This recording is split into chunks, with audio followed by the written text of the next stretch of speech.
النبي صلى الله عليه وسلم ما صب الله في صدري إلا صببت صدر أبي بكر أو كما قال النبي صلى الله عليه وسلم. وقال النبي صلى الله عليه وسلم ما لأحد عندنا يد إلا وقد كافيناه ما خلا أبا بكر يكافئ الله بها يوم القيامة أو كما قال صلى الله عليه وسلم. صدق الله وصدق رسوله النبي الأمين الكريم ونحن على ذلك لمن الشاهدين والشاكرين الحمد لله رب العالمین. محترم بھائیو، دوستو اور بزرگوں،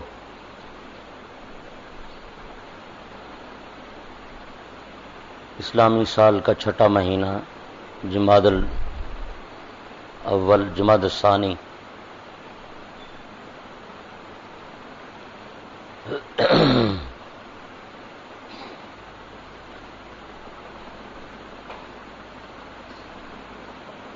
ہمارا سارا نظام چونکہ انگریزی مہینوں کے ساتھ وابستہ ہے. جو اسلامی مہینے ہیں وہ نہ ان کے نام یاد رہتے ہیں نہ تاریخیں یاد رہتی ہیں. حالانکہ دینی اعتبار سے اسلامی مہینوں کا پتہ ہونا چاہیے، اسلامی تاریخوں کا بھی پتہ ہونا چاہیے.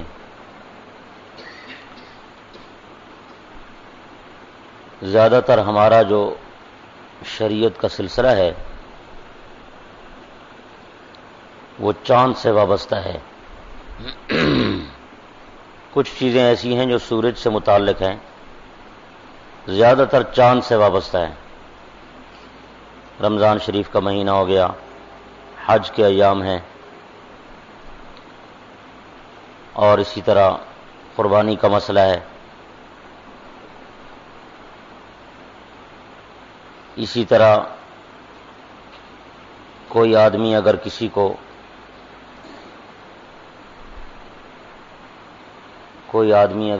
اپنی بیوی کو طلاق دے دے تو عدت گزارنے کا جو معاملہ ہے وہ بھی چاند کے مہینوں سے ہے. زیادہ تر احکام چاند سے متعلق ہیں، تو چاند کے مہینے کا پتہ ہی نہیں ہے ہمیں کون سا مہینہ ہے، اس کی کیا تاریخ ہے. یہ جمادی الثانی کا مہینہ ہے. اس مہینے میں خلیفۃ الرسول سلطان الصحابہ اور امام الصحابہ سیدنا ابو بکر صدیق رضی اللہ تعالی عنہ کا انتقال پر ملال ہوا ہے. صدیق اکبر کو جو صحابہ کی جماعت میں منفرد مقام حاصل ہے، میرا خیال ہے کسی ذی فہم ذی علم سے مخفی نہیں ہے. اتنے بڑے آدمی کا یوم وفات اسی مہینے میں ہے، ہمیں اس کا علم ہونا چاہیے. البتہ یہ بات صحیح ہے کہ ہم کسی ایک تاریخی واقعے کو لے کر اپنے مذہب کی بنیاد اس پر نہیں رکھتے. وہ اور لوگ ہیں جنہوں نے ایک تاریخی واقعے کو لے کر اپنے مذہب کی بنیاد اس پر رکھ دی، اور سارے مذہب کا، سارے نظریے اور عقیدے کا دار مدار صرف ایک واقعے پر ہے. آپ جانتے ہیں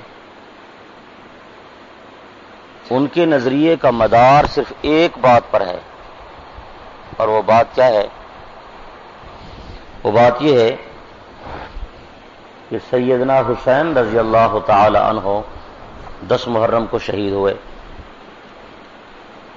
قطع نظر اس سے کہ ان کی شہادت ایک بہت بڑا المناک حادثہ ہے، یہ بات اپنی جگہ صحیح ہے، لیکن ایک تاریخی واقعے کو لے کر مذہب کی بنیاد اس پر رکھ لینا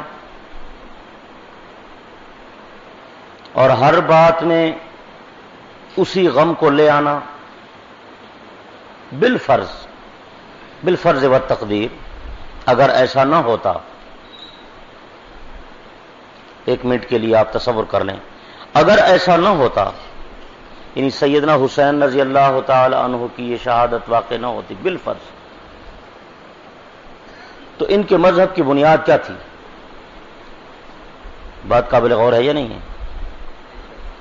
یہ سارا کھانا پینا اور رونا دھونا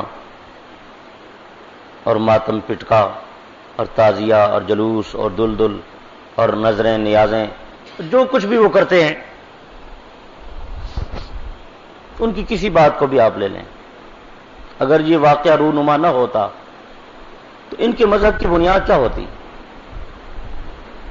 تو ہمارے مذہب کی بنیاد کوئی تاریخی واقعہ نہیں ہے، یہ بات ذہن میں رہے۔ تاہم اب اپنے اکابر کی نسبت کی وجہ سے، سلف صالحین سے تعلق کی وجہ سے،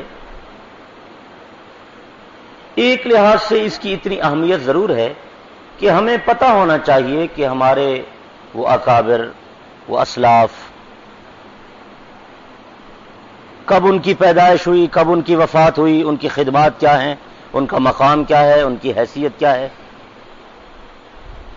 بات سمجھ آ رہی ہے یا نہیں آ رہی؟ بس صرف اتنی بات ہے۔ اور پھر یہ بات میں وضاحت سے عرض کر چکا ہوں کہ خلافت کا مسئلہ اہل سنت والجماعت کے نزدیک اصول دین میں سے نہیں ہے، لیکن اتنا غیر معمولی ہے کہ اسے چھوڑا بھی نہیں جا سکتا، اسے چھوڑا بھی نہیں جا سکتا۔ حضور علیہ الصلوۃ والسلام کے انتقال پر ملال کے بعد جب تک خلافت صحیح نہیں ہوگی، اگر خلافت راشدہ قائم نہ ہوتی تو دنیا میں اسلام کا نفاذ بھی نہ ہوتا۔ اس لیے آپ علیہ الصلوۃ والسلام نے خلافت کے بارے میں وہ ارشادات، تصریحات، کہیں اشارے کنائے، وہ سب موجود ہیں احادیث میں۔ یہ بتانا کہ میرے بعد خلافت ہوگی، یہ بتانا کہ اتنے سال ہوگی، اور پھر سیدنا صدیق اکبر کے بارے میں ارشاد فرمانا کہ میرے بعد خلافت کا والی وہ ہوگا، یا اپنے مصلے پر خود اپنی موجودگی میں انہیں نماز کے لیے مقرر فرمانا۔ یہ ساری باتیں اس کی دلیل ہیں کہ خلافت کا مسئلہ اصول دین نہیں ہے تو غیر معمولی بھی نہیں ہے کہ اسے نظر انداز کر دیا جائے۔ تو اسی مہینے میں سیدنا صدیق اکبر رضی اللہ تعالی عنہ کا انتقال پر ملال ہوا ہے۔ ان کی زندگی پر ایک نظر، بہت بڑے آدمی ہیں، اللہ نے بہت بڑا مقام دیا، یہ شرف کم نہیں ہے کہ جو شخص جماعت صحابہ کا امام ہو۔ حضور علیہ الصلوۃ والسلام انبیاء کے امام ہیں تو یہ صحابہ کا امام ہے۔ سرکار دو عالم صلی اللہ علیہ وسلم اگر صحابہ کے سلطان ہیں، انبیاء کے سلطان ہیں، رسولوں کے سلطان ہیں، تو یہ ابوبکر صدیق صحابہ کا سلطان ہے۔ رسالت کی راہوں کا معصوم ساتھی محمد کے ارمان صدیق اکبر، محمد تو سلطان ہیں انبیاء کے، صحابہ کے سلطان صدیق اکبر رضی اللہ تعالی عنہ۔ سیدنا صدیق اکبر رضی اللہ تعالی عنہ عمر میں حضور علیہ الصلوۃ والسلام سے 2 سال چھوٹے ہیں۔ 2 سال آپ کی پیدائش پہلے ہوئی، سیدنا صدیق اکبر کی پیدائش 2 سال بعد ہوئی۔ آپ بھی مکہ میں پیدا ہوئے، ابو بکر صدیق بھی مکہ میں پیدا ہوئے۔ خاندانی اعتبار سے سیدنا صدیق اکبر حضور علیہ الصلوۃ والسلام کے جدی رشتہ دار ہیں۔ یہ باتیں یاد رکھنے والی ہیں۔ کچھ لوگ بعد میں کہتے رہتے ہیں کہ پیغمبر کی خلافت کا حقدار وہ شخص ہے جو پیغمبر کا قریبی نسبی جدی رشتہ دار ہو، تو کچھ لوگ کہتے ہیں، حالانکہ یہ بات صحیح نہیں ہے۔ آپ علیہ الصلوۃ والسلام نے اپنی خلافت کے لیے قرابت کی شرط نہیں رکھی، کہیں بھی آپ نے نہیں فرمایا کہ جو میرا قریبی رشتہ دار ہوگا وہی میرا خلیفہ ہوگا، یہ کہیں بھی نہیں ہے۔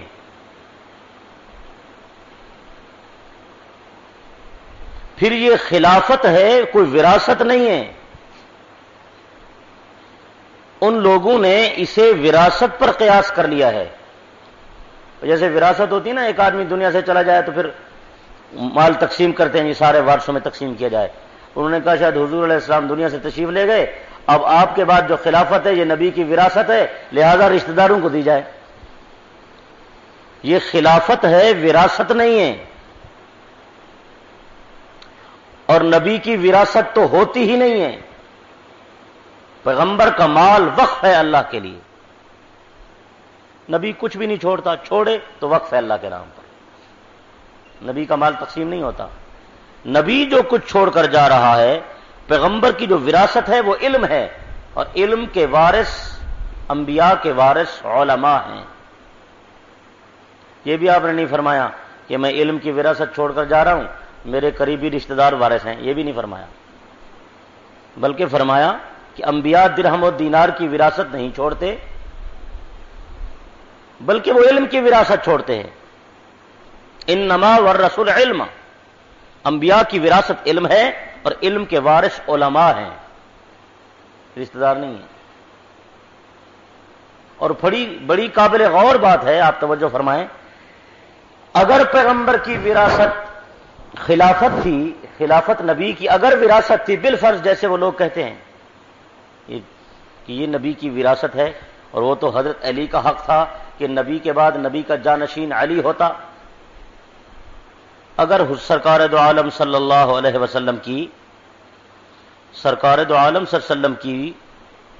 خلافت وراثت ہوتی اور اسے رشتہ داروں میں ہی تقسیم ہونا ہوتا، تو پھر یہ بات بھی یاد رکھیں کہ سیدنا حضرت علی کی باری قیامت تک نہیں آ سکتی تھی، حضرت علی کو خلافت کبھی بھی نہ ملتی، اس لیے کہ حضور علیہ الصلوۃ والسلام کے انتقال پر ملال کے بعد آپ کا اگرچہ بیٹا نہیں تھا جو آپ کا وارث بنے، بیٹا ہی وارث ہوتا ہے نا، وہ نہیں تھا، تو آپ کے انتقال کے بعد آپ کا والد بھی نہیں تھا، والد پہلے فوت ہو گئے، لیکن آپ کے انتقال پر ملال کے بعد آپ کے چچا موجود تھے، وہ وارث تھے حضرت عباس رضی اللہ تعالیٰ عنہ، وہ خلیفہ بن جاتے، حضرت عباس کے بعد ان کے بیٹے بن جاتے، خلافت اس کا ادھر چلی جاتی، فضل ابن عباس موجود تھے، وہ بن جاتے۔ اور اگر بالفرض کسی بھی طریقے سے آپ اس خلافت کو سیدنا علی رضی اللہ عنہ کے خاندان میں لے بھی آئیں، ابو طالب کی اولاد میں لے آئیں، ابو طالب کے جو 4 بیٹے ہیں، طالب، علی اور جعفر، اگر اس خاندان میں آپ لے بھی آئیں تو حضرت علی رضی اللہ تعالی عنہ تو چھوٹے ہیں، حضرت علی سے بڑے بھائی موجود تھے، ان کا نام ہے حضرت عقیل رضی اللہ تعالی عنہ، وہ بھی صاحب ایمان ہیں۔ اور آپ جانتے ہیں کہ بڑے بھائی کو وارث بنایا جاتا ہے ذمہ دار، کہ چھوٹے کو بنایا جاتا ہے؟ اے آدمی فوت تھی وجہ نا، اور پٹکا وڈے بھرا کو بدھوے نا چھوٹے کو، یہ گل تو یاد ہے نا، سوکھی مثال ہے۔ تو پیغمبر کے بعد اگر ابو طالب کی اولاد میں خلافت آتی تو حضرت علی کے بڑے بھائی حضرت عقیل موجود تھے، وہ خلیفہ بن جاتے، اور حضرت عقیل کے بعد ان کے بیٹے بن جاتے، پھر ان کے بیٹے بن جاتے، حضرت علی کی باری قیامت تک نہ آتی۔ یہ تو شکر ہے کہ خلافت وراثت کی طرز پہ تقسیم نہیں ہوئی، اہلیت کی بنیاد پر صحابہ نے مشورہ کر کے پیغمبر کے خلیفے مقرر فرمائے، پہلا خلیفہ ابو بکر بنا تو چوتھے نمبر پر علی کی باری بھی آ گئی۔ اگر خلافت وراثت کی طرز پہ تقسیم ہوتی تو حضرت علی کا نمبر کبھی بھی نہ آتا۔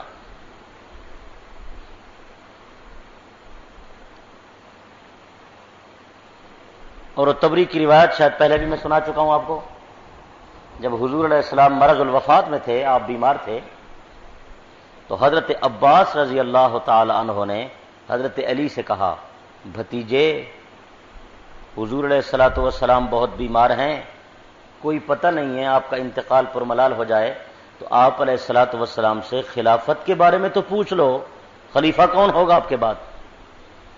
امام طبری لکھتے ہیں، سیدنا علی نے کہا چاچا عباس حضور علیہ السلام سے میں یہ بات نہیں پوچھتا. فرمایا کیوں؟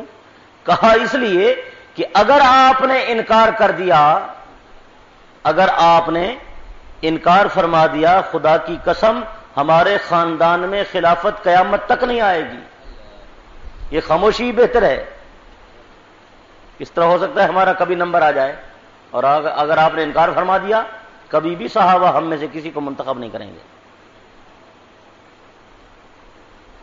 تو بہرحال میں یہ عرض کر رہا ہوں کہ سیدنا صدیق اکبر رضی اللہ تعالی عنہ آپ عمر میں حضور علیہ السلام سے 2 سال چھوٹے ہیں اور حضور علیہ السلام کے جدی رشتہ دار ہیں. آپ کا اور حضرت ابو بکر صدیق کا چھٹا دادا ایک ہے، بلکہ آپ علیہ الصلوۃ والسلام کے جو 4 خلیفے ہیں، ابو بکر، عمر، عثمان، علی، یہ چاروں خلیفے آپ کے جدی رشتہ دار ہیں، کوئی بھی غیر نہیں ہے. حضرت صدیق حضور کے چھٹے دادے کی اولاد، حضرت فاروق حضور کے 7ویں دادے کی اولاد، حضرت عثمان حضرت صلی اللہ علیہ وسلم کے 3رے دادے کی اولاد، اور حضرت علی المرتضیٰ رضی اللہ عنہم یہ حضور علیہ الصلوۃ والسلام کے پہلے دادے کی اولاد. اور صدیق اکبر کا والد کی طرف سے بھی اور والدہ کی طرف سے بھی نسب حضور سے جا کر ملتا ہے. دونوں طرف سے آپ قریشی ہیں، دونوں طرف سے آپ کا نسب ملتا ہے، مادری نسب بھی پدری نسب بھی. تو آپ کے اپنے ہیں، یہ غیر نہیں ہیں، یہ نسبت ہے آپ کے ساتھ. آپ کا نام نامی سیدنا ابو بکر صدیق رضی اللہ عنہ کا نام نامی اسم گرامی عبداللہ، اصل نام آپ کا عبداللہ. کہتے ہیں پہلے زمانہ جہالت میں عبد الکعبہ تھا، آپ علیہ السلام نے تبدیل فرما کر عبداللہ رکھا. تو نام مبارک عبداللہ، کنیت ابو بکر، 2 لقب جو پیغمبر نے عطا فرمائے، صدیق اور عتیق. صدیق اور عتیق، صدیق نہیں صدیق. صدیق تو ساتھی کو کہتے ہیں، صدیق. حضور علیہ الصلوۃ والسلام کی ہر بات کی اس شخص نے تصدیق کی. یہ مصدق ہے اور سچا ہے، ایسا سچا جس کے قول اور فعل میں کبھی تضاد نہیں آیا، یعنی کہے کچھ کرے کچھ، یا کرے کچھ تو کہے کچھ، زبان پر کچھ اور دل پر کچھ اور نہیں. جس کے قول اور فعل میں تضاد نہ آئے اسے صدیق کہتے ہیں. صدیق کی یہی تعریف ہے. پھر آپ مصدق ہیں، سرکار دو عالم صلی اللہ علیہ وسلم کی ہر بات پر بلا چوں چرا، بلا تأمل، بلا تدبر، بلا جھجک فوراً آپ کی بات کی تصدیق کرنے والا شخص وہ ابو بکر صدیق ہے. حضور علیہ الصلوۃ والسلام کا اپنا ارشاد گرامی ہے، آپ نے فرمایا میں نے جس شخص پر بھی اسلام کو پیش کیا وہ تھوڑا سا جھجکا، اس نے سوچا یہ کیا کہہ رہے ہیں، کوئی دلیل طلب کی، کوئی بات پوچھی، آپ نے دعویٰ کیا ہے کیا دلیل ہے، آپ کے پاس کیا ثبوت ہے آپ اللہ کے سچے پیغمبر ہیں. ایک نئی بات، آپ کا خاندان عرب میں غریب خاندان، چھوٹا خاندان. یہودی کہتے تھے نبی آئے گا ہمارے خاندان میں، عیسائی کہتے تھے نبی آخر الزمان آئے گا ہمارے خاندان میں. آپ علیہ السلام تشریف لے آئے امیین میں سے، کوئی مانے نہ بات آپ کی. تو آپ نے فرمایا جس شخص کے سامنے بھی میں نے اپنی نبوت کا اعلان کیا، اظہار کیا، اللہ کی توحید کو واضح کیا، جب بھی میں نے ہر شخص جھجکا، سوچا. کسی نے کہا دلیل پیش کریں، آپ اللہ کے نبی ہیں، آپ کے پاس کیا دلیل ہے؟ آپ کا سونے کا گھر ہونا چاہیے، آپ کی نہریں ہونی چاہیے، آپ کے باغات ہونے چاہیے، آپ آسمان پر چڑھ جائیں، ہمارے سامنے کتابیں لے آئیں، آپ ہماری اللہ سے ملاقات کرا دیں، آپ پر وحی آئے تو ہمیں بھی دکھائیں. لوگوں نے مطالبے کیے. ایک اعرابی حضور علیہ السلام کے سامنے گوہ پکڑ کر لیا. گوہ جانتے ہیں نا، ایک جنگلی جانور ہے. گوہ پکڑ کر لیا. دیہاتی بڑے عجیب ہوتے ہیں، اس زمانے میں بڑے عجیب تھے. کھلی ڈلی بات کرنی، بے تکلف ہو کر سوال پوچھنا، بات کرنی. گوہ پکڑ کر لیا. آپ دیکھیں یہ کوئی بات تو نہیں ہے، گوہ پکڑی ہوئی ہے. آپ کہتے ہیں میں اللہ کا نبی ہوں، یہ گوہ آپ کی نبوت کی گواہی دے پھر کلمہ پڑھوں گا. عجیب معاملہ ہے بھائی. گوہ ایک جانور ہے، بولتا نہیں ہے، گوہ کیسے گواہی دے؟ لیکن اللہ نے آپ علیہ السلام کی نبوت کا خود اظہار فرمانا تھا، خود تائید کرنی تھی. وہ گوہ پکڑے ہوئے تو آپ علیہ السلام نے یہ نہیں فرمایا کہ بھئی گوہ کوئی بولتا ہے، جنگلی جانور ہے، تو گوہ کی گواہی مانگ رہا ہے مجھ سے. بس فوراً دل مبارک پر القاء کی وہ کیفیت طاری ہوئی، یا الہام کی یا وحج کی، جو بھی صورت تھی. علامہ سیوطی لکھتے ہیں آپ علیہ السلام نے اسی وقت گوہ کو اشارہ فرمایا. فقال یا ذب من انا، جنگل کا گوہ تو ہی بتا میں محمد کون ہوں. اب وہ گوہ پڑھ رہا ہے اشہد ان لا الہ الا اللہ واشہد انک رسول اللہ. میں گواہی دیتا ہوں اللہ کے سوا کوئی معبود نہیں، میں گواہی دیتا ہوں کہ آپ اللہ کے سچے رسول ہیں. ابو جہل آیا، کئی دفعہ آیا، مختلف بہانے بنا کے، کنکریاں لے کر، مٹھی بند کی ہوئی. آپ کہتے ہیں میں اللہ کا نبی ہوں، بتائیں میرے ہاتھ میں کیا ہے؟ آپ علیہ الصلوۃ والسلام نے فرمایا یہ کوئی کمال ہے کہ میں تیرے ہاتھ والی چیز بتاؤں؟ کمال تو یہ ہے کہ تیرے ہاتھ والے پتھر بتائیں محمد کون ہے. وہ پتھر کلمہ پڑھ رہے ہیں اندر سے. بدقسمتی تھی، پھینک دی. کہتا ہے میرے قبضے میں پتھر ہو، میرے ہاتھ میں، اور کلمہ اس کا پڑھ رہے ہو. ایمان نہیں لایا. بدبختی کی انتہا تھی. 20 واقعات ہے.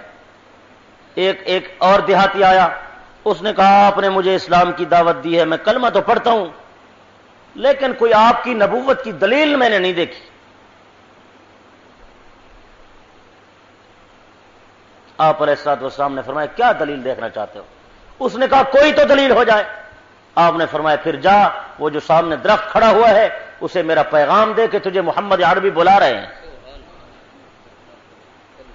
یہ معجزے ہیں سارے. وہ گیا. آج انسان نہیں بات سنتے مانتے. یہ مقام نبوت ہے. اللہ اکبر. اس نے جا کر درخت کو بتایا کہ محمد ابن عبداللہ تجھے بلا رہے ہیں.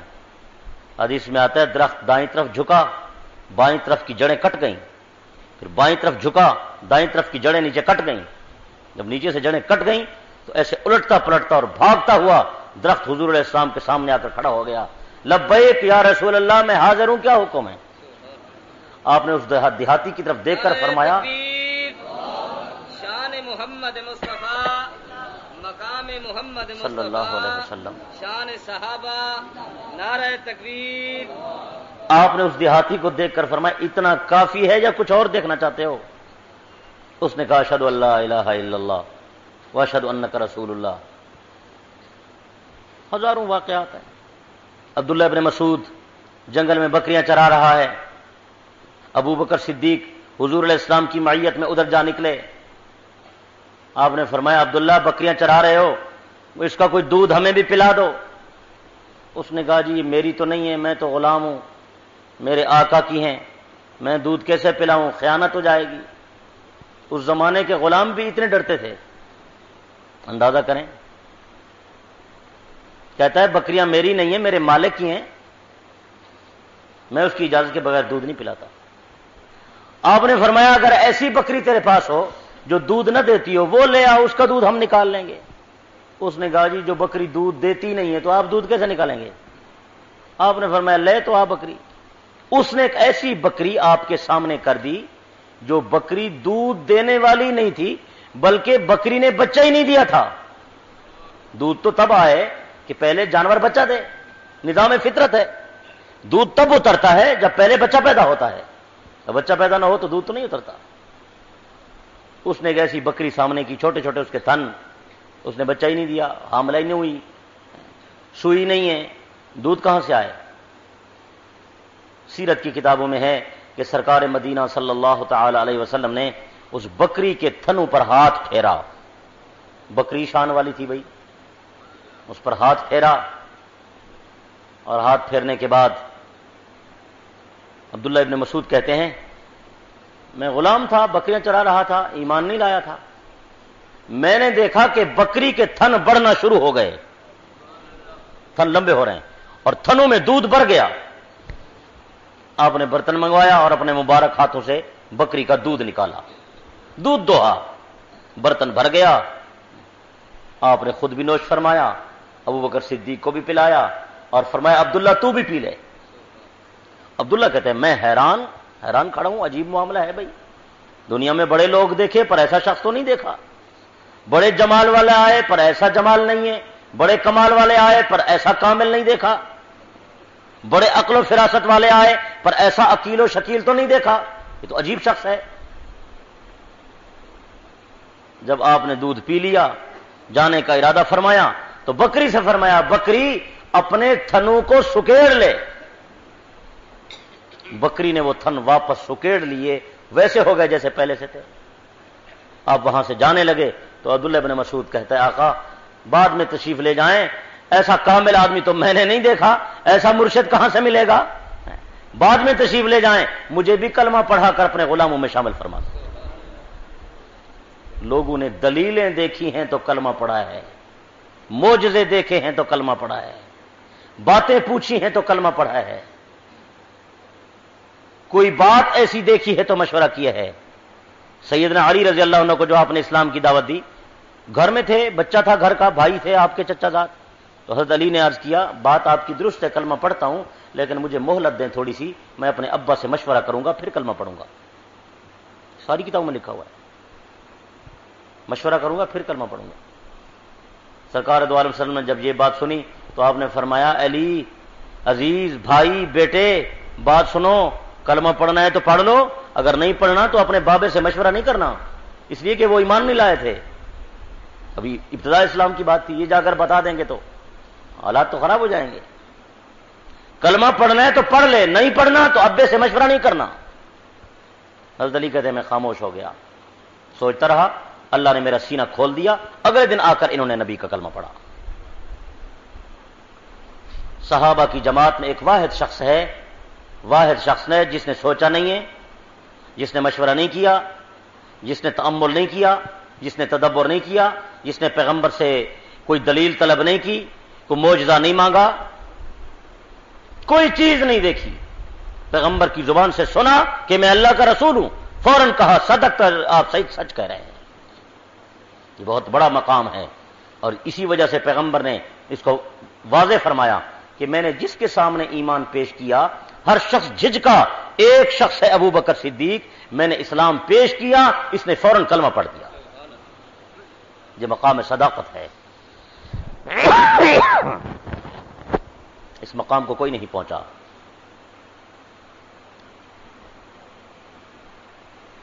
اور سیدنا ابو بکر صدیق یہ بچپن کے حضور علیہ السلام کے دوست اور ساتھی تھے، بچپن کے دوست تھے۔ میں نے عرض کیا 2 سال چھوٹے تھے، بچپن اکٹھے، لڑکپن اکٹھے، جوانی اکٹھے، شباب اکٹھے، اور خود فرماتے ہیں کہ میرے آقا سے دوستی کا یہ نتیجہ نکلا، پیغمبر کی بچپن اور لڑکپن کے معیت اور رفاقت کا یہ نتیجہ نکلا کہ اسلام آنے سے پہلے زمانہ جاہلیت میں ابھی اسلام نہیں آیا تھا، سارے عرب کے لوگ بتوں کو پوجتے تھے، شرابیں پیتے تھے، بدکاریاں کرتے تھے، عزتیں لوٹتے تھے۔ میری چونکہ بچپن سے پیغمبر کی دوستی تھی، لڑکپن سے، اس رفاقت کی برکت یہ ہے، اس کا نتیجہ یہ نکلا کہ فرماتے ہیں ابو بکر نے زمانہ جاہلیت میں بھی کسی بت کو سجدہ نہیں کیا،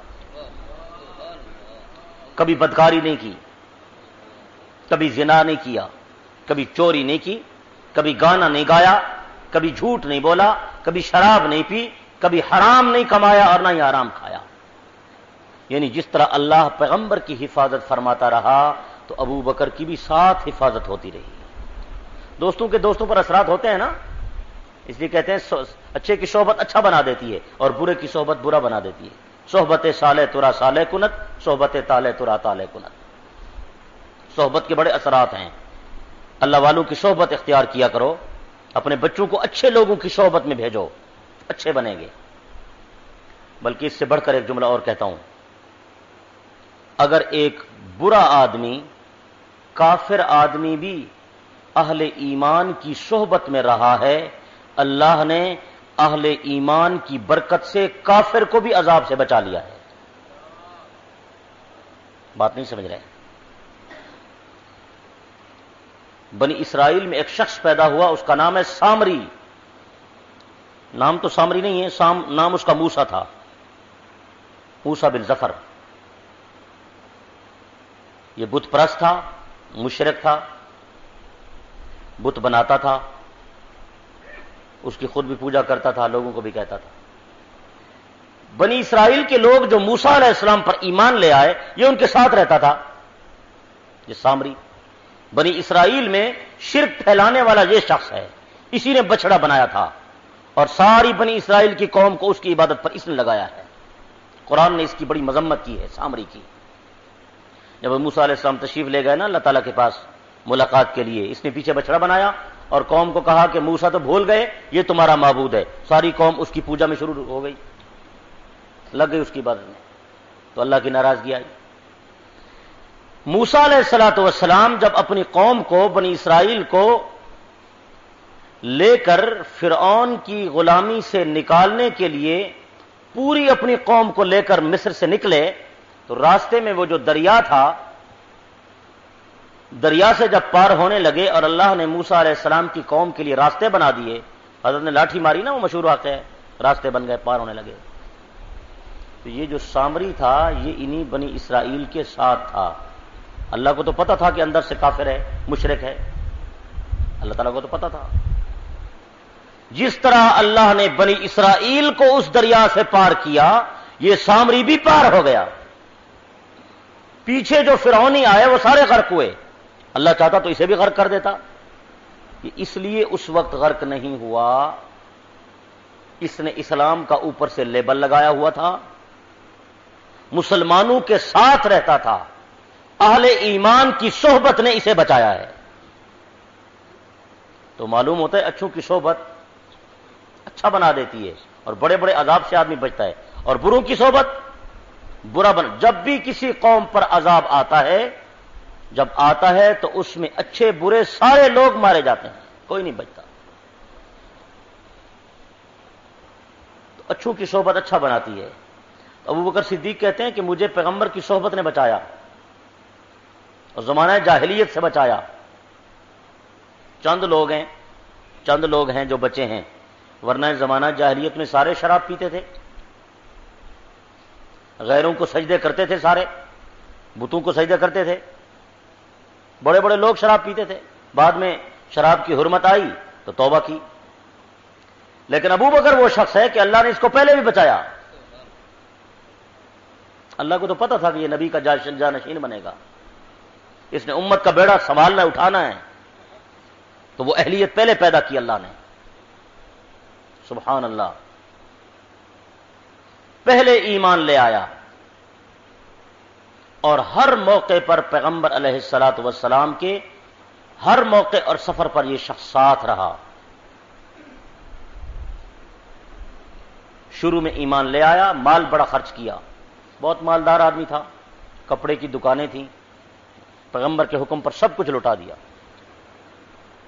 خود فرماتے ہیں جب میں ایمان لے آیا اس دن میرے پاس 40,000 درہم تھے۔ اندازہ کریں اس زمانے میں 40,000 درہم کتنے ہوتے ہوں گے بھائی؟ اس زمانے میں سارا پیسہ اسلام کے نام پہ لٹایا، سب لٹایا۔ اور فرماتے ہیں جس دن مجھے حضور نے ارشاد فرمایا کہ ابوبکر تیاری کرو اور یہاں سے ہجرت کر کے جانا ہے، یہ قوم یہاں رہنے نہیں دیتی، اس دن میرے پاس 7,000 درہم تھے، وہ بھی میں نے تھیلی میں ڈال کے پیغمبر کے قدموں میں ڈال دیے۔ اے اللہ کے حبیب، میرے گھر میں یہی کچھ ہے اور یہ سب کچھ آپ کے نام پہ قربان ہے۔ ابوبکر بچوں کے لیے تو کچھ رکھو۔ عرض کہ یا رسول اللہ، جس اللہ کے نام پہ جا رہا ہوں میرے بچوں کو وہی کافی ہے۔ آپ آل اولاد والے ہیں، سوچیں، دل پر ہاتھ رکھیں، یہ کام کرنا کوئی آسان ہے؟ زبان سے کہہ دینا آسان ہے؟ کوئی بھی موقع آیا آپ نے مال مانگا، چندہ مانگا کہ آج اللہ کے دین کے لیے ضرورت ہے، سب لوگ لے آئے، کوئی مٹھی بھر آیا، کوئی جھولی بھر آیا، کوئی گٹھڑی اٹھا لایا حیثیت کے مطابق۔ حضرت عمر آدھا مال لے آئے، یہ بھی بہت بڑی قربانی ہے۔ ما ابقیت لاہلک یا عمر، کیا لائے ہو؟ کہا یا اللہ کے حبیب آدھا مال لایا ہوں، ابقیت لہ مثلہ، آدھا لے آیا ہوں، آدھا بچوں کے لیے چھوڑ آیا ہوں۔ بڑی قربانی ہے۔ اور فاروق اعظم فرماتے ہیں میرا گمان یہ تھا کہ آج مجھ سے زیادہ قربانی کوئی نہیں دے گا، میرا مقابلہ کوئی نہیں کرے گا کہ گھر کی آدھی جائیداد لے آیا ہوں، آدھا مال لے آیا ہوں۔ پر انتظار تھی یار غار کی کہ ابو بکر کیا لاتا ہے۔ یہ دبلا پتلا نحیف آدمی، بوڑھا آدمی، اللہ اکبر، اور جناب جسم کے کپڑے اتار کے گٹھڑی میں شامل کر دیے اور خود ایک ٹاٹ اور بوری کا لباس پہنا کہ اللہ کے دین کو آج میرے مال کی ضرورت ہے اور میں اچھے کپڑے پہننے پھرتا رہوں۔ یہ صدیق کا جذبہ دیکھیں، ٹاٹ اور بوری کا لباس پہن کر اچھے کپڑے بھی اتار کر اس مال میں ڈال دیے، دراہم ڈالے، دینار ڈالے، کپڑے ڈالے، کھانے، گھر میں جو تھا استعمال کے برتن، ساری چیزیں سب اٹھا کے اس میں ڈالی اور سب کچھ اٹھا کر دربار نبوت میں حاضر کر دیا۔ اللہ کے نبی نے پوچھا، پیغمبر نہ پوچھتے تو نہ پتہ چلتا، شاید اللہ نے ہی کہا ہوگا نا، نبی اپنی مرضی سے تو بولتا نہیں ہے۔ وما ينطق عن الهوى ان هو الا وحي يوحى، پیغمبر تو وہی بولتا ہے جو اوپر سے وحی آتی ہے۔ آپ علیہ الصلوۃ والسلام نے پوچھا ما ابقیت لاہلک یا ابا بکر، ابو بکر یہ بتا بچوں کے لیے کیا چھوڑ آئے ہو؟ واہ صدیق تیری عظمت پہ قربان، ساری دنیا جمع ہو، خدا کی قسم صدیق کے ایمان کا کوئی مقابلہ نہیں ہے۔ عرض کے آقا ابقیت لهم اللہ ورسولہ، اللہ اور اس کے رسول کا نام گھر چھوڑ آیا ہوں، سب چیز لے آیا ہوں۔ نعرہ تکبیر، اللہ اکبر۔ محمد مصطفیٰ، صداقت صدیق، صداقت صدیق، نعرہ تکبیر۔ پروانے کو چراغ، انادل کو پھول بس، اور صدیق کے لیے خدا کا رسول بس۔ علماء نے لکھا ہے یہ فنا فی الرسول کے مقام پر فائز تھا، یہ شخص فنا فی الرسول، فدا تھا آقا پر، فدا تھا۔ کون کون سی بات بیان کی جائے۔ حضور علیہ الصلوۃ والسلام نے رشتہ طلب کیا، 54 برس کی عمر ہے میرے آقا کی، 54 سال۔ ابو بکر میں شادی کرنا چاہتا ہوں۔ فوراً کہا اللہ کے حبیب میں تو کب سے انتظار میں ہوں، میری بیٹی آپ کی خدمت کے لیے حاضر ہے۔ 54 سال، 54 سال کی عمر میں، سوچیں آپ، سوچیں 54 سال کی عمر میں صدیق نے بیٹی خدمت میں حاضر کر دی، 6 سال میں نکاح کر دیا، 9 سال میں رخصتی کر دی۔ میرے آقا نے نکاح فرمایا تو عرض کیا اللہ کے حبیب میری بیٹی حاضر ہے، آپ نے حق مہر کے پیسے دینے چاہے تو ارشاد، جب آپ نے اظہار کیا تو صدیق اکبر نے عرض کیا میرے آقا یہ میری بیٹی بھی آپ کی ہے، میرا مال بھی آپ کا ہے، بیٹی کو حق مہر میں خود ادا کروں گا۔ دنیا میں ایک آدمی دکھا دیں آپ مجھے جو کہے کہ میں اپنی بیٹی کو حق مہر خود دوں گا۔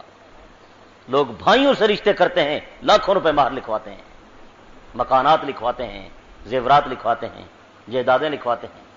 یہ ایسا شخص ہے بیٹی بھی دے رہا ہے، 9 سال والی بچی دے رہا ہے 54 سال والے مصطفیٰ کو، اور بیٹی کا حق مہر بھی اپنی جیب سے ادا کر رہا ہے۔ میرے آقا نے تبھی تو فرمایا جتنا صدیق کے مال نے مجھے فائدہ دیا کسی کے مال نے اتنا فائدہ نہیں دیا۔ ہر شخص نے مجھ پر احسان کیا، میں نے سب کے احسانات کے بدلے اتارے۔ مال احد عندنا ید الا وقد کافینا، سب کے احسانات میں نے اتار دیے۔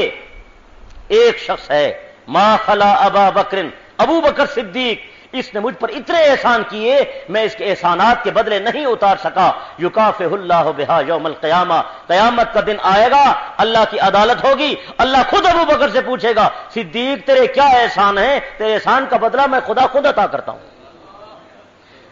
پیغمبر ساری انسانیت کا محسن ہے، پیغمبر ساری امت کا محسن ہے، ابو بکر پیغمبر کا بھی محسن ہے، پیغمبر کا بھی محسن ہے۔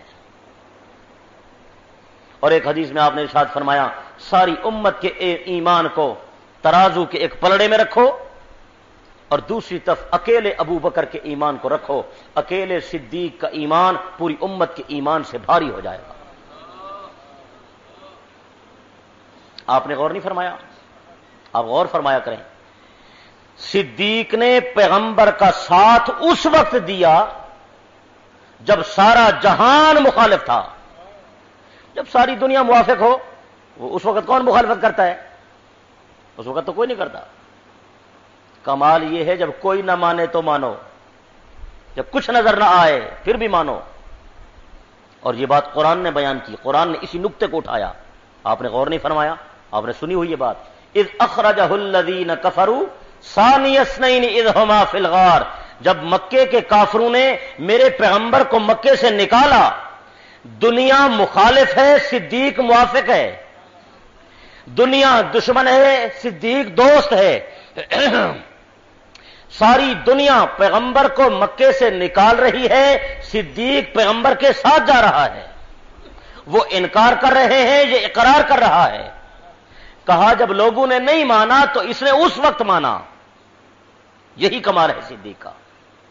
اور اتنا رازدار تھا نبی کا، اتنا رازدار تھا، اتنا رازدار تھا، صرف ابو بکر نہیں، ابو بکر کا پورا گھرانہ، ابو بکر کے گھر والے، ابو بکر کے بچے، ابو بکر صدیق کے بیٹے، ابو بکر صدیق کی بیٹیاں، خدا کی قسم ابو بکر تو ابو بکر ہے، ابو بکر کا غلام بھی پیغمبر کا رازدار تھا، ابو بکر کے گھر کا نوکر بھی، غلام بھی پیغمبر کا رازدار تھا، نبی نے اس پر بھی اعتماد کیا ہے۔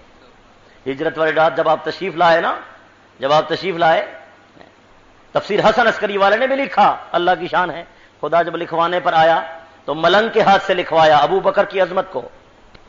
حقیقت تو حقیقت ہے، حقیقت پھر حقیقت ہے، نمایاں ہو کے رہتی ہے۔ اس نے بھی لکھا، جبرائیل علیہ السلام آئے، وَأَمَرَكَ أَن تَسْتَصْحِبَ أَبَا بَكْرٍ، اللہ کا پیغام لائے، میرے حبیب اللہ فرما رہے ہیں آج آپ ابو بکر کو اپنا ساتھی بنا کر لے جائیں۔ سارے مکے میں، سارے مدینے سے، ساری زمین سے، ساری دنیا سے انتخاب ہوا تو ابو بکر کا انتخاب ہوا۔ معلوم ہوتا ہے یہی نبی کا وفادار تھا، کیونکہ دنیا تو مخالف تھی، وہ تو نکال رہے تھے، انہوں نے تو آپ کو مجبور کر دیا۔ وَأَمَرَكَ أَن تَسْتَصْحِبَ أَبَا بَكْرٍ، آج اللہ کا حکم ہے میرے پیغمبر آج میرے حبیب ابو بکر کو اپنا ساتھی بنا کر لے جائیں۔ تستصحبہ استفعال کے باب کا صیغہ ہے، جس کا حمزہ اور سین اور تا طلب کے لیے استعمال ہوتا ہے۔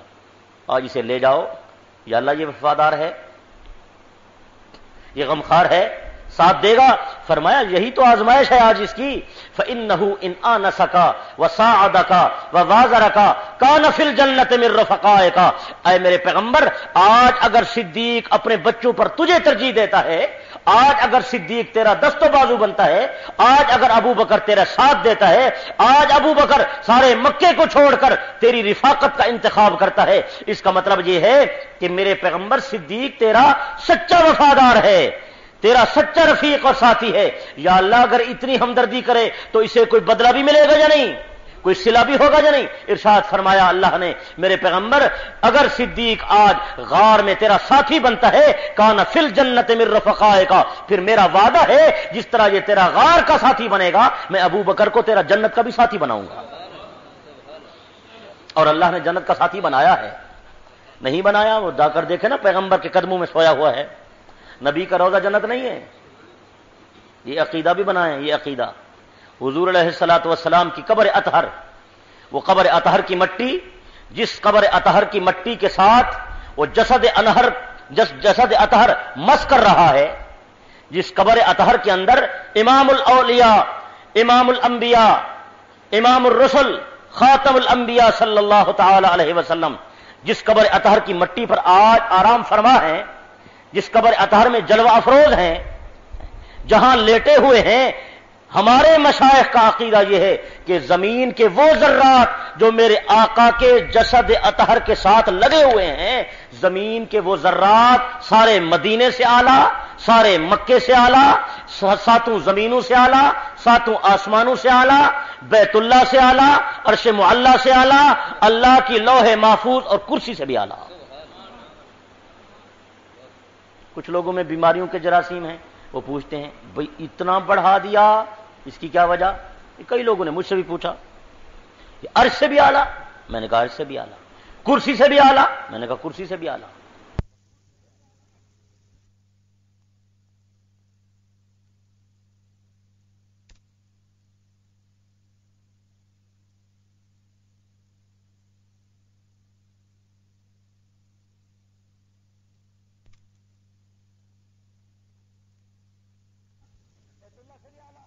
بیت اللہ سے بھی اعلیٰ.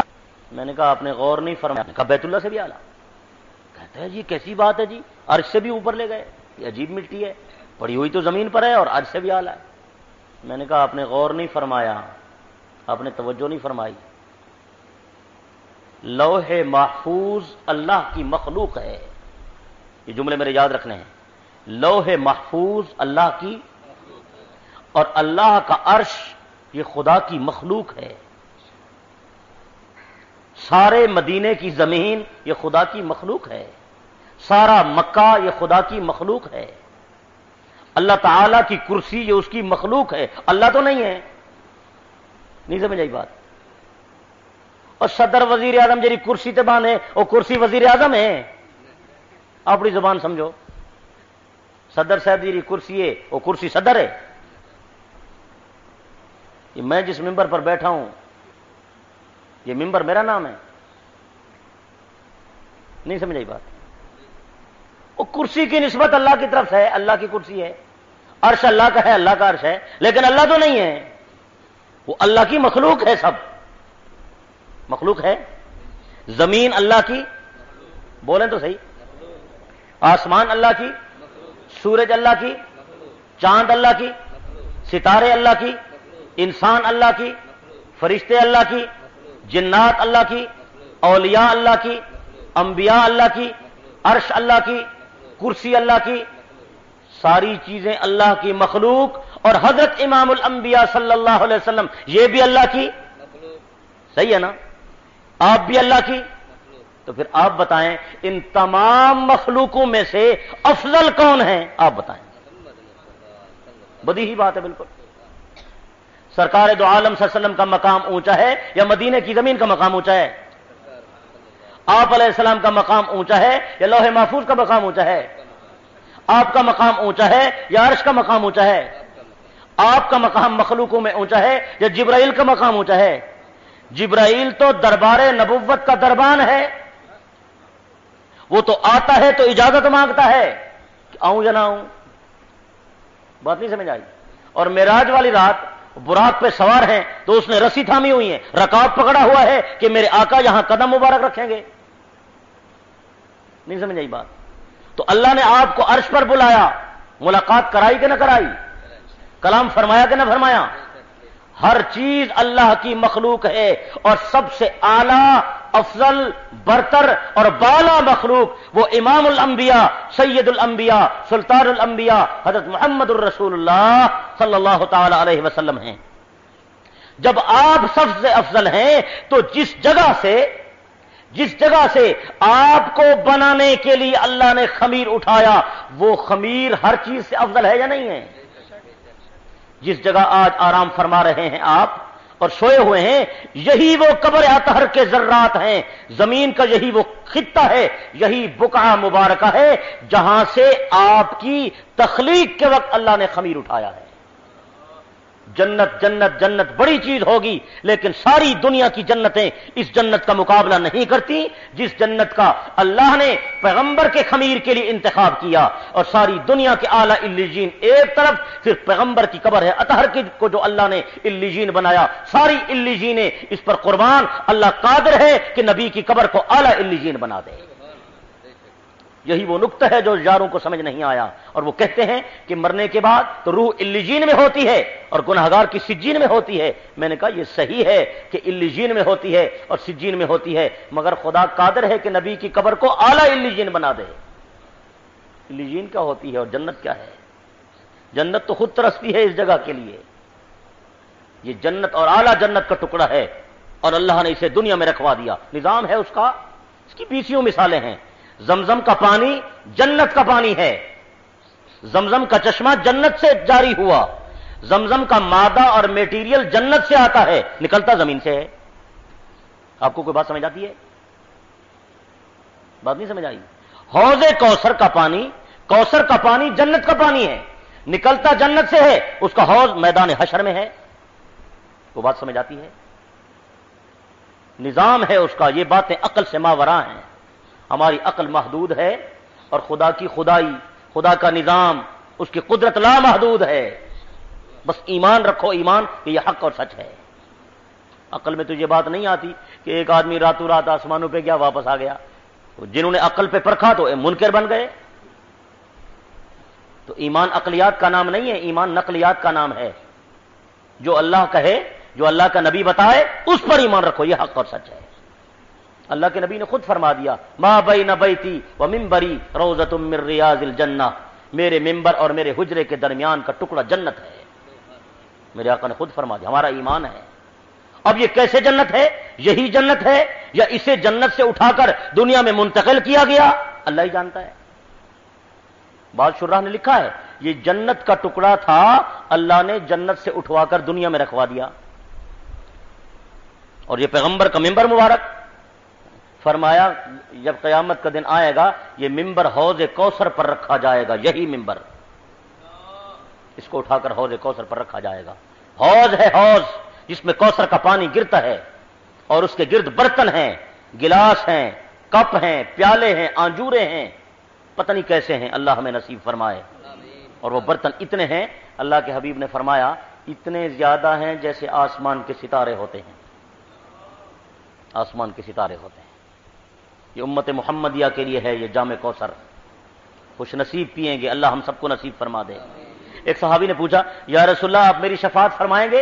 ارشاد فرمایا ضرور فرماؤں گا۔ یا رسول اللہ آپ میری شفاعت تو فرمائیں گے، میدان حشر میں پورا عالم ہوگا، نفس نفسی ہوگی، میں آپ کو کہاں ڈھونڈوں گا؟ آپ تو بلند مرتبے پر ہوں گے، میں آپ کو کہاں ڈھونڈوں؟ اللہ اکبر کبیرہ۔ رحمت مجسم صلی اللہ تعالی علیہ وسلم نے ارشاد فرمایا میرا ساتھی پریشان نہیں ہونا، قیامت کے دن اگر مجھے ڈھونڈنا ہو، میری امت کے نامہ اعمال ترازو میں تل رہے ہوں گے اور میں محمد وہیں کھڑا ہوں گا۔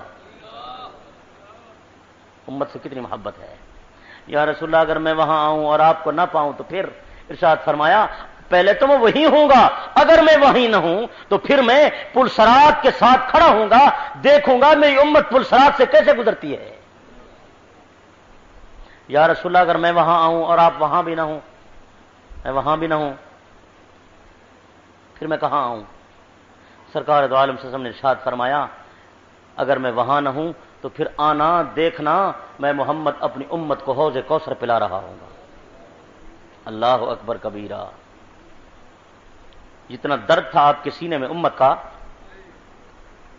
اس کا کروڑواں حصہ بھی ہمارے دلوں میں پیدا ہو جائے تو میرے خیال ہے ہماری مغفرت ہو جائے، اس کا کروڑواں حصہ بھی۔ ساری رات جاگتے ہیں، ساری رات۔ اما عائشہ فرماتی ہیں سینے مبارک سے، آپ کے سینے مبارک سے ایسے آواز آتی تھی جیسے ہانڈی کے کھولنے کی آواز آتی ہے، اٹھ کر دیکھتی تھی کہ آپ کیا کر رہے ہیں، کبھی رکوع فرما رہے ہیں، کبھی قیام میں کھڑے ہیں۔ ساری رات گزر گئی، ایک رات دیکھا اچانک بستر پر نہیں ہے، پریشان ہوئی کہاں ہیں، تلاش میں نکلی، قریب جنت البقیع ہے قبرستان، وہاں دیکھا سرکار دو عالم وسلم قبرستان میں ہیں اور رو رو کر دعائیں مانگ رہے ہیں، اللہم اغفر لامتی، اے اللہ میری امت کی مغفرت فرما دے۔ امت کو بھی اللہ احساس دے دے بھائی، آقا سے تعلق پیدا کرے۔ ایک صحابی نے پوچھا یا رسول اللہ مخلوق کس چیز سے بنائی ہے اللہ نے؟ فرمایا پانی سے۔ یا رسول اللہ جنت کس چیز سے بنائی ہے؟ آپ نے ارشاد فرمایا جنت کی ایک اینٹ سونے کی ہے اور جنت کی ایک اینٹ چاندی کی ہے۔ جنت کا جو گارا ہے سیمنٹ وہ مشک کا ہے، جنت کی جو زمین ہے وہ زعفران کی ہے، جنت کی جو کنکریاں ہیں بجری ہے وہ یاقوت مرجان اور موتی ہیں، مٹی بڑی خوشبودار ہے، پانی بڑا خوش ذائقہ ہے، جنت بڑی عجیب چیز ہے۔ اللہ بنا رہا ہے یا بنائے گا؟ فرمایا نہ بنائے گا نہ بنا رہا ہے، بنا چکا ہے۔ اعدت للمتقین، جنت تیار ہو چکی ہے، جنت پہلے تیار ہے، صرف تمہارے آنے کی دیر ہے کہ کب آتے ہو۔ جنت منتظر ہے نیک لوگوں کے لیے، نیک لوگوں کے لیے منتظر ہے۔ صدیق اکبر نے عرض کیا یا رسول اللہ میری خواہش یہ ہے دنیا میں آپ کا ساتھی ہوں، جنت میں بھی آپ کے ساتھ رہوں۔ آپ نے فرمایا ابو بکر کیا کہہ رہے ہو، تم میرے غار کے ساتھی ہو، تم میرے مزار کے ساتھی ہو، قیامت کے دن امت کو لے کر حوض کوثر پر جاؤں گا، حوض کوثر پر بھی تم میرے ساتھ ہوگے، جب امت کو لے کر جنت جاؤں گا، دروازہ کھٹکھٹاؤں گا، سب سے پہلے بہشت کا دروازہ میرے لیے کھلے گا، لیکن جنت کے 8 دروازے تجھے پکاریں گے، اور میرے بعد میری امت کا پہلا شخص جو جنت میں قدم رکھے گا وہ ابو بکر صدیق ہوگا۔ یہ مقام صدیق ہے، مقام صدیق ہے۔ اللہ اکبر کبیرہ، اپنا اپنا مقام ہے۔ عمر کا بھی محل دیکھا جنت میں، موتیوں کا محل۔ عثمان کو فرمایا تو میرا جنت کا ساتھی ہے۔ علی اور مرتضیٰ کو فرمایا علی تیرا محل میرے محل کے سامنے بنایا گیا ہے جنت میں۔ ہر آدمی کا اپنا اپنا مقام ہے، ہر آدمی کی اپنی حیثیت ہے۔ خدیجۃ الکبریٰ کا سفید موتیوں کا محل جنت میں تیار کیا گیا، سیدہ خدیجۃ الکبریٰ کا۔ دنیا والی بیویاں جنت میں ساتھ جائیں گی، ہر آدمی کی دنیا والی بیوی، یہ دائمی رشتہ ہے بھائی، وقتی رشتہ نہیں ہے۔ جس کے ساتھ جس کا نکاح ہو گیا جنت میں ساتھ جائے گی، اگر مومنہ ہے، صالحہ ہے، نیک ہے، جنت والی بیوی جنت میں ساتھ ہوگی۔ سیدہ ام سلمہ حضور علیہ السلام کی اہلیہ ہیں، انہوں نے پوچھا یا رسول اللہ یہ جنت والی بیویاں کہاں جائیں گی؟ آپ نے فرمایا یہ بہشت میں ساتھ ہوں گی۔ عرض کیا یا رسول اللہ یہ جنتی جنت میں جائے گا، اسے جنت کی حوریں مل جائیں گی، یہ دنیا والی بیوی کو تھوڑا دیکھتا ہے، اس کی تو حوریں ملیں گی۔ جیسے دنیا میں ہوتا ہے نا جی، دوجی شادی کی تھی بس پہلی کو بھول گیا، ہونا نا، اور بیوی تو بیوی سے رہی، بچوں کو بھی بھول گیا، بندے بے ہوش ہو جاتے ہیں نا۔ عجیب سلسلہ ہے، عجیب سلسلہ ہے، اللہ سمجھ عطا فرمائے۔ انسان بڑا کمزور ہے۔ تو سیدہ نے وہی بات پوچھی، دنیا میں دیکھا ہوگا نا، دوسری شادی کی پہلی کا خیال نہیں، ختم۔ آپ علیہ الصلوۃ والسلام نے بڑی عجیب بات ارشاد فرمائی، اللہ جزائے خیر عطا فرمائے ہماری اماں ام سلمہ کو، آپ کی اہلیہ محترمہ ایک مسئلہ حل کر دیا، سوال کیا تو مسئلہ حل کر دیا۔ تو سرکار دو عالم صلی اللہ علیہ وسلم نے ارشاد فرمایا ام سلمہ یہ جنت کی حوروں نے نمازیں پڑھی ہیں؟ کہا نہیں۔ روزے رکھے ہیں؟ کہا نہیں۔ وہ حج کیا ہے؟ کہا نہیں۔ کہا جنت کی حوروں نے دنیا کی تکلیفیں برداشت کی ہیں؟ ماشاءاللہ ملتان شریف دی گرمی ہے تو آپ کو تو پتہ نہیں لگتا نا، یہ بیچارے جڑے بہ کے روٹی پکن جاندے چولہے تے انہاں کو پتہ ہے یہ گرمی دے موسم میں، ذرا بہ دیکھو نا ایک گھنٹہ چولہے تے پتہ لگ پوسی۔ اصل زیادہ ناز نخرے کرنے ہیں نا جی، سالن خراب ہے، روٹی یوں ہے، فلاں چیز یہاں ہے، بڑا حوصلہ ہے، گھر کو سنبھالتی ہیں بیچاری، بچوں کو سنبھالتی ہیں، کھانا پکا پکایا تیار، کپڑے تیار، ذرا کوئی بات الٹا 2-4 گالیاں بھی دے دیتے ہیں ہم۔ احساس نہیں ہے کتنی تکلیف ہے، کتنی پریشانی ہے، بڑی بات ہے، بڑی بات ہے۔ مرد کا بہت بڑا حق ہے، عورت کی بھی بہت بڑی خدمت ہے، نظر انداز نہ کیا کریں آپ حضرات ان چیزوں کو، بہت بڑی بات ہے، بہت بڑی بات ہے۔ تو آپ علیہ السلام نے فرمایا ام سلمہ دنیا کی جنت کی حوروں نے نمازیں پڑھی؟ فرمایا نہیں۔ حج کیے؟ کہا نہیں۔ روزے رکھے؟ کہا نہیں۔ کہا بچے جننے کی تکلیف برداشت کیے؟ کہا حوریں کدھر بچے جنتی ہیں، اللہ نے ان کو تو اپنے حکم سے پیدا کیا ہے۔ کہا جنت کی حوروں نے خاوند کی کڑوی کسیلی باتیں برداشت کی ہیں، صبر کیا ہے؟ اے روز جنہیں گالی مندے کٹ دے ہو تساں؟ انہوں نے کہا نہیں، انہوں نے تو کچھ بھی نہیں کیا، اللہ نے ان کو ویسے بنایا، خوبصورت بنا دیا، جنت کی حوریں بنا کر وہاں جنت میں بٹھا دیا۔ میرے آقا نے ارشاد فرمایا ام سلمہ یہ جو دنیا والی عورتیں ہیں انہوں نے بڑے کارنامے سر انجام دیے ہیں، یہ بیچاری نمازیں پڑھتی ہیں، یہ روزے رکھتی ہیں، یہ حج کرتی ہیں، یہ خاوند کی کڑوی کسیلی باتیں سنتی ہیں، صبر کرتی ہیں، بچے جنتی ہیں، دودھ پلاتی ہیں، خدمت کرتی ہیں، تکلیفوں پر صبر کرتی ہیں، یہ سارے اعمال کرتی ہیں۔ ان سارے اعمال کی برکت سے جب دنیا والی بیوی جنت میں جائے گی اللہ اس کے چہرے پر ایسا نور ڈالے گا، ایسا نور ڈالے گا کہ جنت کی کوئی حور دنیا والی عورت کے حسن کا مقابلہ نہیں کر سکے گی، نہیں کر سکے۔ تو بھی پھر کیا خیال ہے، ساتھ لے کر جانا ہے یا اکیلے جانا ہے؟ یہ دائمی رشتہ ہے، جس کے ساتھ نکاح ہو گیا دائمی رشتہ ہے، وہ نیک بیوی اس کے ساتھ۔ میرے آقا صلی اللہ علیہ وسلم نے ارشاد فرمایا میری جو بھی کلمہ پڑھنے والی بیوی ہے میری امت میں، جو بھی عورت میرا کلمہ پڑھتی ہے 5 وقت کی نمازیں ادا کرے، رمضان آئے تو روزے رکھے، مال ہے تو زکوٰۃ دے، اور عزت کی حفاظت کرے، عزت کی حفاظت کرے، خاوند کے مال میں خیانت نہ کرے، جب اسے موت آئے گی اللہ اس کے لیے جنت کے 8 دروازے کھول دے گا۔ اس کا بہت بڑا مقام ہے، بہت بڑا مقام ہے۔ اور یہ بخاری کی حدیث ہے، سرکار دو عالم صلی اللہ علیہ وسلم نے فرمایا مومن کے پاؤں پر کانٹا جو چبھتا ہے اللہ اس کا بھی اجر اس کو عطا کرتا ہے۔ عورتیں بیچاری بچوں کی کتنی تکلیفیں برداشت کرتی ہیں، 8 مہینے 10 مہینے بچے کو پیٹ میں رکھا کتنی تکلیف ہے، پھر بچہ جننے کی کتنی تکلیف ہے، پھر دودھ پلانے کی کتنی تکلیف ہے، پھر اس کے بعد اس کو پالنے کی کتنی تکلیف ہے۔ ہم تو بچے کو اس وقت اٹھا لیتے ہیں نا جب وہ بالکل غسل کر کے کپڑے اچھے پہنے تیار کھڑا ہو، ٹھیک ہے جی گاڑی پہ بٹھایا ساتھ لے گا بھی بازار لے جا رہا ہوں۔ اگر اس نے منہ نہ دھویا ہو تو ساتھ لے جانے کو بھی تیار نہیں ہوتے ہم کہ بھی گندا بچہ ہے، لوگ کیا کہیں گے کیسا بچہ ہے اس کا۔ وہ بیچاری کپڑے پہنائے، غسل کرائے، چہرہ دھلائے، اس کا پیشاب صاف کرے صبح شام دن رات، وہ پیشاب کر دے بچہ، بستر بھی خراب، چارپائی بھی خراب، زمین بھی خراب، وہ گیلی جگہ پر خود سو جائے گی پر بچے کو خشک جگہ پہ سلائے گی۔ یہ اللہ نے اس کے دل میں کیسی محبت ڈال دی، کیسی محبت ڈال دی۔ تو بھئی اس احسان کا بدلہ تو نہیں اتار سکتے آپ۔ کو ملازم رکھے نا جو بچے کو 1 مہینہ سنبھالے، پھر دیکھیں کتنے پیسے لیتا ہے وہ۔ رکشا جو لگایا سکول پہنچانے کے لیے بچے کو، وہی بھی 500 روپیہ لیتا ہے، صرف سکول چھوڑ آتا ہے واپس لیتا ہے بس۔ تو اس بیچاری کی کوئی تنخواہ ہے جو 60 سال سے خدمت کر رہی ہے لگاتار، اس کا کوئی معاوضہ دیا آپ نے؟ اس کا کوئی نہیں سوچا۔ تو نظر انداز نہ کیا کریں بھائی، ہر آدمی کا اپنا مقام ہے، اپنی حیثیت ہے۔ اللہ ہمیں سمجھ عطا فرمائے، سمجھ نصیب فرمائے۔ ماں کا حق اسی لیے زیادہ ہے، ماں کا حق 3 حق ماں کے ہیں، چوتھا حق باپ کا ہے۔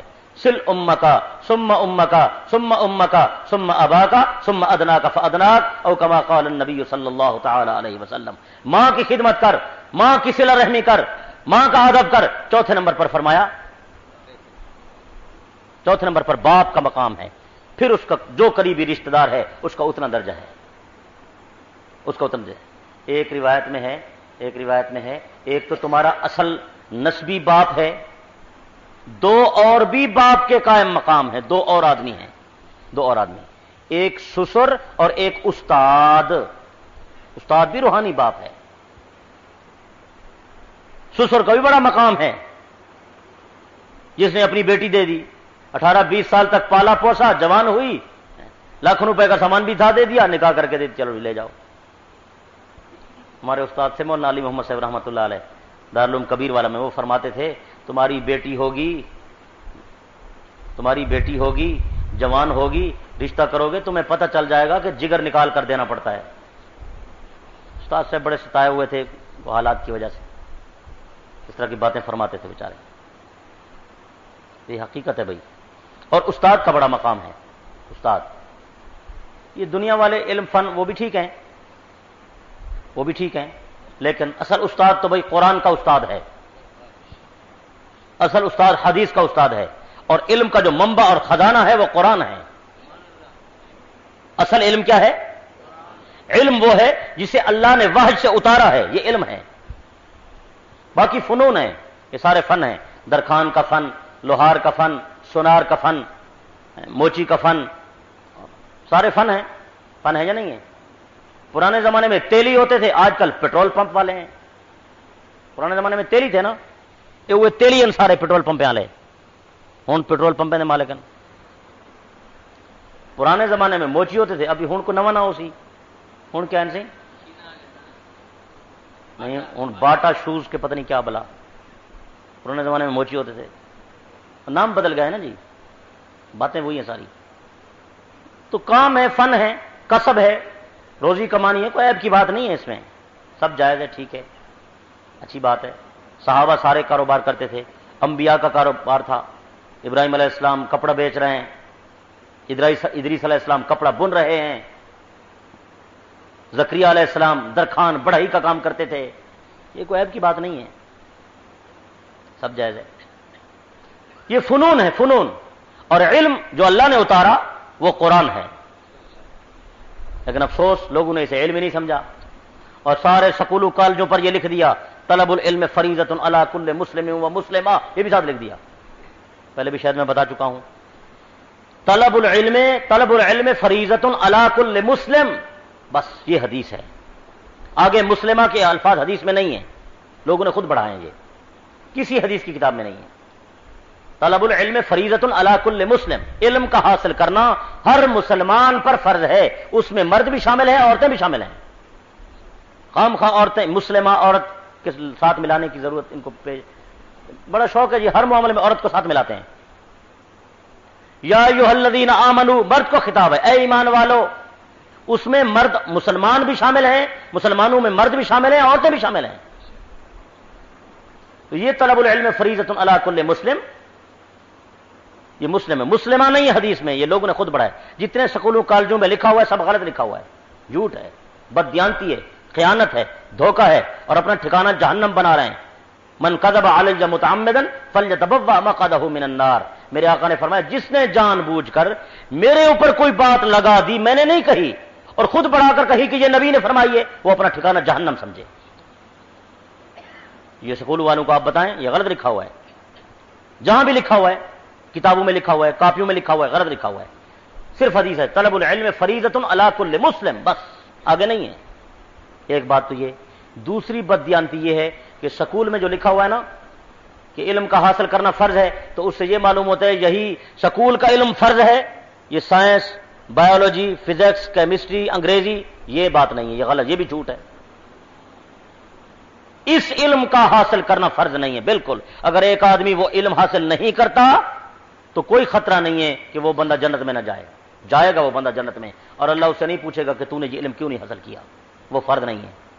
جس علم کو میرے آقا نے فرض کہا وہ قرآن کا علم ہے، وہ حدیث کا علم ہے، وہ شریعت کا علم ہے، کہ آپ کو صحیح مسلمان بنانے کے لیے پتہ ہونا چاہیے اللہ کون ہے، نبی کون ہے، نماز کا طریقہ کیا ہے، روزے کا طریقہ کیا ہے، حلال حرام، جائز ناجائز، پاک پلیت، اس کا علم حاصل کرنا فرض ہے جو اللہ کے نبی نے کہا ہے۔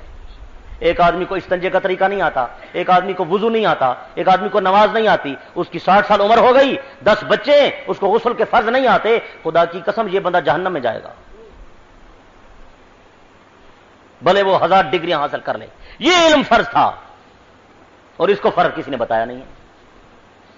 قرآن کا علم فرض ہے، اسے سیکھیں، پہلے سیکھیں، بچوں کو پہلے سکھائیں، بچہ بولے اسے کلمہ سکھاؤ، فوراً کلمہ سکھاؤ، سمجھدار ہو اسے نماز سکھاؤ، اسے احکامات بتاؤ۔ اور یہ تبلیغی جماعت والے مخلص لوگ ہیں بڑے اللہ والے، ان کے ساتھ بھیجو، یہ بڑا کام کر رہے ہیں دین کا، یہ نماز سکھائیں گے، مسائل بتائیں گے، حلال حرام سمجھائیں گے، پاکی ناپاکی کا مسئلہ سمجھائیں گے، جنازہ سب سکھائیں گے۔ باپ مر گیا، بیٹا سعودی عرب سے آیا، ٹکٹ اوکے کرائی، بھاگتا دوڑتا ہوا، دوسرے دن آ پہنچا، یہ انتظار میں ہے بیٹا آ رہا ہے، بیٹا آیا، باپ کی میت سامنے پڑی ہوئی ہے، اس ظالم کو جنازے کے الفاظ نہیں آتے، آپ بتائیں اس کے آنے کا کیا فائدہ ہے؟ باپ کے ساتھ سب سے بڑی ہمدردی یہ ہے، باپ کے ساتھ آخری وفا یہ ہے کہ اس کے لیے یہ مغفرت کی دعا کرے، میں دعا کروں، آپ دعا کریں، ساری دنیا دعائیں کرے، اس دعا کا نعم البدل نہیں ہو سکتا جو دعا جنازے کی شکل میں میرے آقا نے بتائی ہے۔ میرا ایمان ہے آپ اخلاص سے جنازہ پڑھیں، اللہم اغفر لحینا و میتنا والی دعا پڑھیں، میت کی مغفرت ہو جائے گی، یہ یقینی بات ہے۔ یہ آپ نے غور نہیں فرمایا؟ آپ نے غور نہیں فرمایا؟ جنازہ ہمارے مذہب کی خصوصیات میں سے ہے۔ یہودی جنازہ پڑھتے ہیں، عیسائی جنازہ پڑھتے ہیں، سکھ جنازہ پڑھتے ہیں، ہندو جنازہ پڑھتے ہیں، مشرک جنازہ پڑھتے ہیں، صابی جنازہ پڑھتے ہیں، پارسی جنازہ پڑھتے ہیں، زرتشت جنازہ پڑھتے ہیں، یہ چائنا والے بدھ ہی ہیں یہ جنازہ پڑھتے ہیں، کنفیوشس والے جنازہ پڑھتے ہیں۔ کون جنازہ پڑھتا ہے؟ جنازہ میرے مذہب کی خصوصیات ہے۔ دنیا کے کافر مرتے ہیں، لوگ اٹھا کر پھینک آتے ہیں، پارسی جنگل میں پھینک آتے ہیں، درندے کھا جاتے ہیں، ہندو جلا دیتے ہیں، ان کی راکھ ہواؤں میں اڑا دیتے ہیں، کوئی پتہ نہیں ہوتا۔ یہ واحد مذہب ہے۔ اللہ آپ کو مبارک کرے، آپ خوش نصیب لوگ ہیں کہ خدا نے آپ کو اسلام کی دولت سے نوازا کہ یہ پیدا ہوتا ہے، اس کے کان میں اللہ کا نام آتا ہے، یہ مرتا ہے تو اللہ کا نام، اور اس کے لیے مغفرت کی دعا ہوتی ہے۔ اس وقت تک ہم اپنی میت کو قبر میں اتارتے نہیں ہیں جب تک اپنے آقا کے طریقے پر جنازہ پڑھ کر اس کی بخشش نہیں کروا دیتے۔ آپ نے سمجھا کوئی رسمی بات ہے؟ محلے کا بندہ فوت تھی گئے، چلو یار جنازے تھے، وہ کہیں گے فلانا بندہ جنازے تے نہیں آیا۔ خدا را رسمن جنازے نہ پڑھا کرو، اگر رسمن جنازے پڑھو گے تمہارا جنازہ بھی کوئی نہیں پڑھے گا کل۔ اخلاص سے جنازہ پڑھو. اذا صلیتم المیت فاخلصوا له الدعاء. میرے آقا نے فرمایا جب بھائی کا جنازہ پڑھو تو بھائی کے لیے اخلاص سے جنازہ پڑھو، خلوص سے دل سے پڑھو، اور یہ تصور قائم کرو آج اس کا جنازہ ہے تو کل اس کی جگہ میرا جنازہ پڑا ہوگا. اس اخلاص سے پڑھو. یہ تو اللہ خوش رکھے ان علماء کو، انہیں کم سوکھا کر دیتے. یہی کا دعا ہے اللہم اغفر لحینا و میتنا. 5 دعائیں ہیں، 5 جو جنازے کے اندر میرے آقا پڑھتے تھے. 5 دعائیں. ہوں وہ سارے کو ٹائم کو نہیں سکو آجا نہیں. اتنی پیاری دعائیں ہیں، خدا کی قسم دل چاہتا ہے بندہ وہی پڑھتا رہے اپنے مردوں کے لیے، وہی پڑھتا رہے. اللہم اغفر، کبھی کہتے تھے اللہم اغفر لحینا و میتنا، ورنہ یہی فرماتے اے اللہ یہ ہمارا مردہ ہے اس کو بخش دے، بس ختم. اتنی بات ہوتی نا. لیکن کیسی جامع دعا، اللہم اغفر لحینا و میتنا، اے اللہ ہمارے زندہ کو بخش، ہمارے مردہ کو بخش. آگے و شاہدنا و غائبنا، ہمارے حاضر کو بخش، ہمارے غائب کو بخش. آگے و صغیرنا و کبیرنا، چھوٹوں کو بخش، بڑوں کو بخش. و ذکرنا و انسانا، مردوں کی مغفرت کر، عورتوں کی مغفرت کر. آگے کاش ہمیں ترجمہ آتا. اللہم من احییتہ منا فاحیہ علی الاسلام ومن توفیتہ منا فتوفہ علی الایمان. اے اللہ زندہ رکھ تو اسلام پر اور موت آئے تو ایمان پر. دیکھیں تو صحیح کیسی دعا ہے، ہمیں ترجمہ نہیں آتا. اور ایک اور دعا سنا دوں، تھکے بیٹھے ہو. اللہم اغفر لہ، اے اللہ ہمارے اس مردے کو بخش دے. وارحمہ، اس پر رحم فرما. واکرم نزلہ واغسلہ بالماء بالثلج والبرد. یا اللہ ہمارے پاس مہمان آتے ہیں، ہم ان کی عزت کرتے ہیں، ہم تیرے پاس یہ مہمان بھیج رہے ہیں، تو خود اس کی عزت فرما. ہمیں یہ دعا نہیں آتی. واغسلہ بالماء بالثلج والبرد. یا اللہ ہم تو گرمی کے مارے ہوئے آئے، اور گناہوں میں بھی گرمی ہے، گناہوں میں بھی گرمی ہوتی ہے، پتہ ہے؟ گناہوں کی گرمی میں مارا ہوا آیا ہے، گناہگار آدمی آ رہا ہے تیرے پاس. یا اللہ تو خود ہی حکم دے کہ تیرے ملائکہ اسے جنت کے ٹھنڈے پانی سے غسل کرا دیں. یہ دعا آتی ہے آپ کو؟ وَنَقِّهِ مِنَ الْخَطَايَا كَمَا نَقَّيْتَ الثَّوْبَ الْأَبْيَضَ مِنَ الدَّنَسِ. اے اللہ ہم تو کپڑا میلا ہو جائے تو دھوتے ہیں، صابن لگاتے ہیں، میل کچیل صاف. یا اللہ تو ہی مہربانی فرما، اپنے فرشتوں کو حکم دے جنت کے پانی سے اسے نہلائیں اور ایسا صاف کریں جیسے سفید کپڑا میل اترنے کے بعد پاک صاف ہو جاتا ہے، تو اسے گناہوں سے پاک صاف کر دے. آگے اگوانی ہے کہیں کو نہیں آتی. تبلیغی جماعت کو ٹائم دو پکویشن. وَنَقِّهِ مِنَ الْخَطَايَا كَمَا نَقَّيْتَ الثَّوْبَ الْأَبْيَضَ مِنَ الدَّنَسِ وَأَبْدِلْهُ دَارًا خَيْرًا مِنْ دَارِهِ. اے اللہ یہ بڑا آدمی تھا جو تیرے پاس آ رہا ہے، اس کی بڑی کوٹھیاں تھیں، بڑی بلڈنگیں تھیں، بڑے مکانات تھے اور بڑے کمرے تھے. کمروں میں بڑے بسترے تھے، بستروں میں بڑے گدے تھے، گدوں پر بڑی چادریں تھیں، بڑے تکیوں میں بیٹھتا تھا اور مخمل کے بستروں میں اور مولٹی فارم کے گدوں پر آرام کرتا تھا. بڑا نازنین نفیس تھا، گناہگار تھا، لیکن یا اللہ تیرا ماننے والا تو تھا، تیرے نبی کا کلمہ پڑھنے والا تو تھا. مہربانی فرما، بڑا محل چھوڑ کر آ رہا ہے، تو اس سے بہتر محل اس کا جنت میں بنا دے.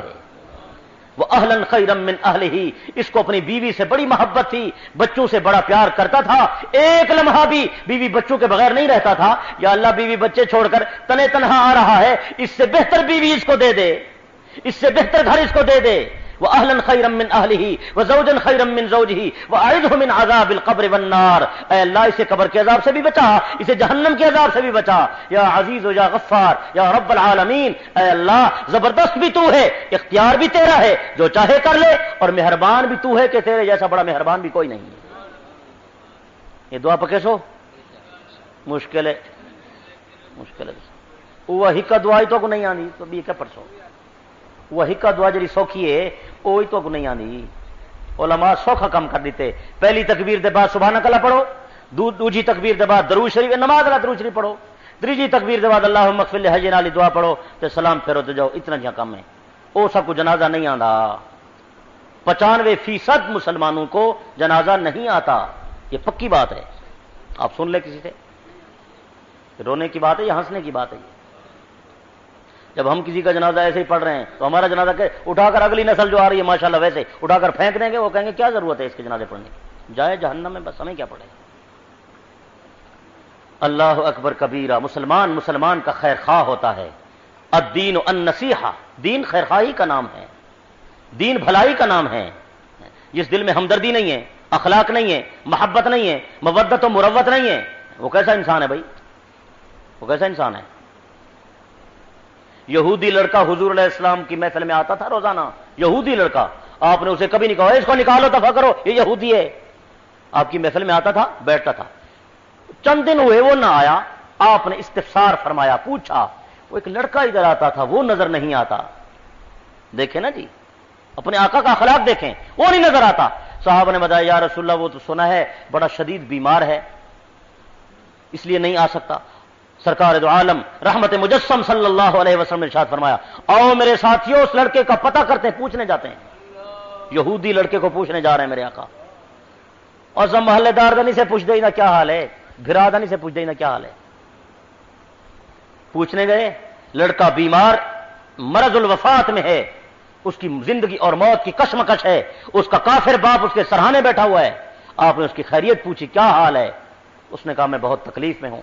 میرے آقا صلی اللہ علیہ وسلم نے ہمدردی فرمائی اور آپ کی مبارک آنکھوں سے آنسو ٹپک پڑے۔ ارشاد فرمایا اگر تکلیف سے بچنا چاہتے ہو میرے عزیز، میں ایک علاج بتا دوں، تمہاری تکلیف ختم ہو جائے گی۔ میں ایک علاج بتاتا ہوں، اگر وہ کر لو تو تکلیف ختم ہو جائے گی۔ اس نے کہا جی بتائیں کیا ہے؟ آپ نے ارشاد فرمایا محمد کا کلمہ پڑھ لو، دنیا کی تکلیف بھی ختم، جہنم کی تکلیف بھی ختم۔